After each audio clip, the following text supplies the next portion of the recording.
Hello everybody, welcome back to my channel, and today I'm going to do an update on Trevor. And Trevor, I think, is on the verge of Category 1 status, and it's looking really concerning for the Queensland area. And as it goes into the Gulf, it could really rapidly intensify, and I won't be even surprised if it reaches Category 5 intensity, because there's no wind shear. The, the wind shear is around 5 to 10 knots, which is basically nothing. And the sea surface temperatures is the most concerning part. The sea surface temperatures are between 32 and 33 degrees across the whole Gulf, and that is really concerning and worrying. And what the other concerning thing is as well, it could spend 3 or so days as well. So it's got 3 days to properly intensify. And what could hinder its development is an eye wall replacement cycle. Because what happens with an eye wall replacement cycle, the outer eye wall chokes out the inner eye wall, and then it just chokes out the eye, and the whole system just collapses, and then it tries to restructure itself, and then the outer eye wall forms to the inner eye wall, and briefly it will weaken the system, but over time it could become stronger than what it would have been. So an eye wall replacement cycle can be good and bad. So at the moment, I'm going to go on the GFS. At the moment, as I said, it is on the verge of a Category 1. On the GT, I think it was the GTWC, I think it was.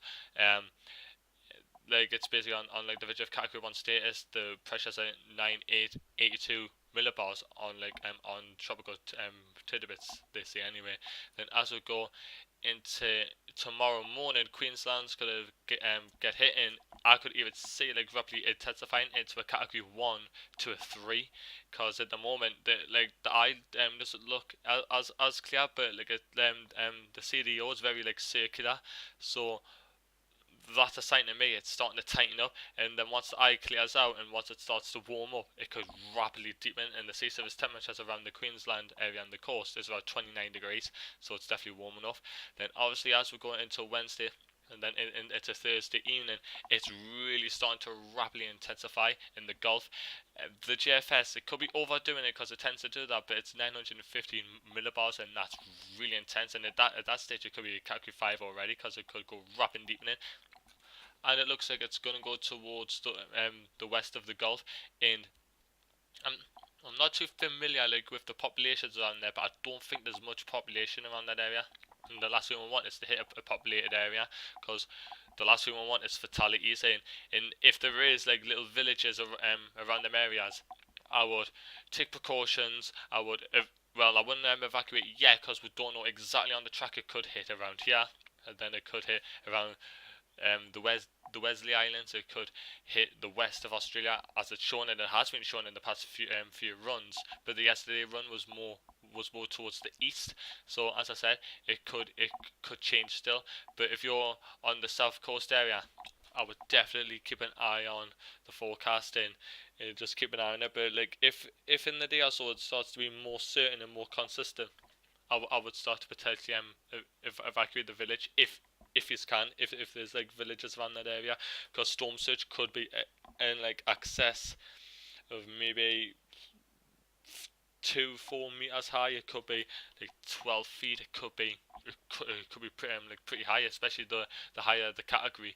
It's going to have more onshore wind, and obviously in the southern hemisphere the winds go clockwise. So if this one came off on the south face of the coast, the winds are going to be pushing all our water into the south, and into the coastlines around here, and that could be really devastating for flooding. And the winds, as I said, could be Category 5. And then as the days goes on, it starts to weaken, and even by then it's still a pretty strong system. Obviously it'll probably lose its tropical characteristics because it's going over land, and then obviously it cuts its supply moisture off, and then it's going to obviously lose the features of a hurricane, not a hurricane, a cyclone.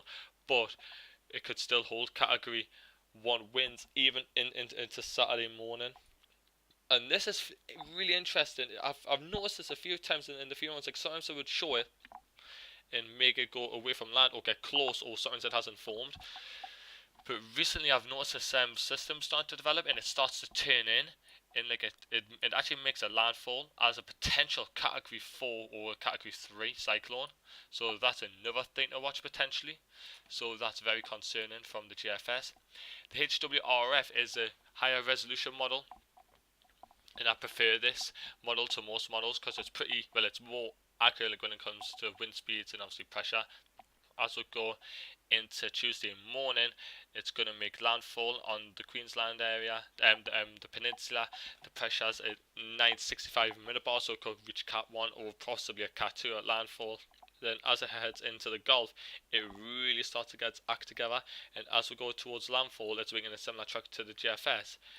The pressure's at 914 millibars. That is really dangerous, and this looks so concerning. And if there's any villages in that area, I'm going to check on the maps and see if there is villages. But if you're in that kind of area, the western part of the Gulf area, this looks really concerning. If you look at the wind barbs here, it's showing Category 5 wind barbs. So that could be winds at 160, 165 miles an hour, or even higher. It could intensify more than the HWRF is showing. So that's two models in a row that's going to a similar area and a similar intensity. Oh, sorry guys, I thought I had the ECM set up properly.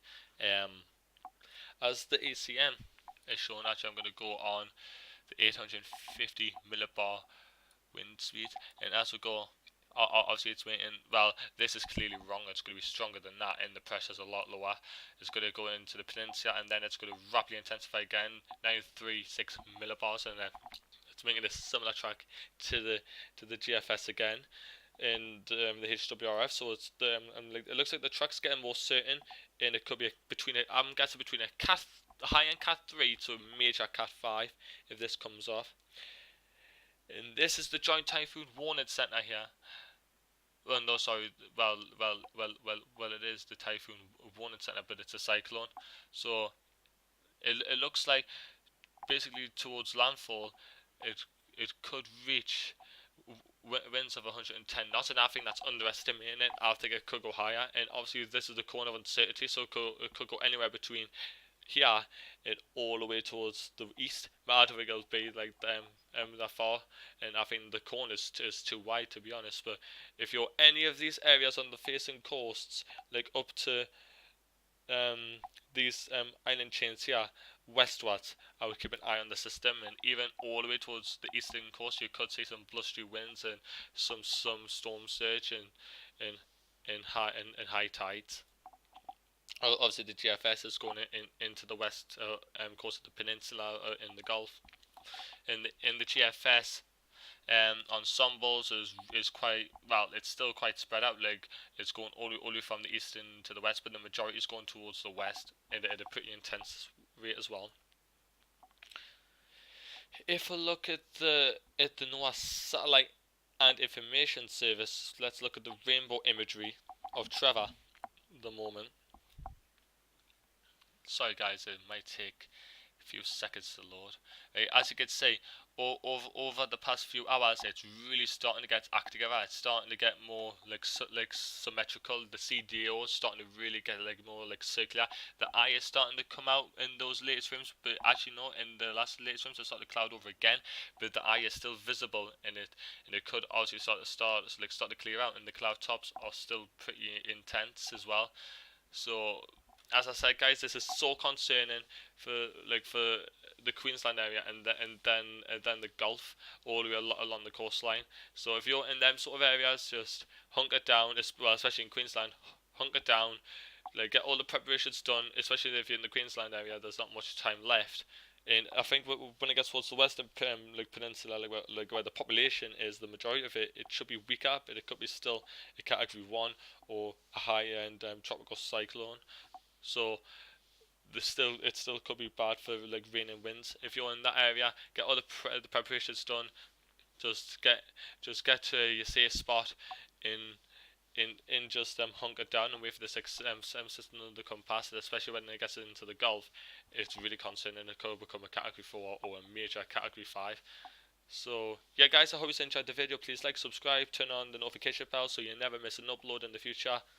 And yeah, guys, I'm going to upload every day from now on, or I'm really going to try to upload every day from now on, especially for Trevor, because it's posing a huge threat for the peninsula and onwards. And obviously I'm going to try to do more updates in the future, like daily uploads. I'm going to be doing obviously the winter storm season in America is over, so like won't be doing like much up. I'm going to be doing tornado season. I'm going to be doing all updates on tornado season. I'm going to be doing my hurricane forecast and updates, and I'm going to be doing updates on that, on the sea surface temperature anomalies. I'm going to be doing the ENSO region, because ENSO is really important for the hurricane season. I'm going to be doing typhoon updates for typhoon season, and typhoon season could be active anytime, so there'll be updates on that. So, and I'll be doing the UK weather as well, because I am from the UK, so I'll be doing some UK updates as well for like the week to 10 days, or like a week update. So yeah, guys, I hope you enjoyed the video. Guys in the Queensland area and on the Gulf Coast, be safe, and I'm going to do an upload tomorrow for certain. So I hope you enjoyed the video.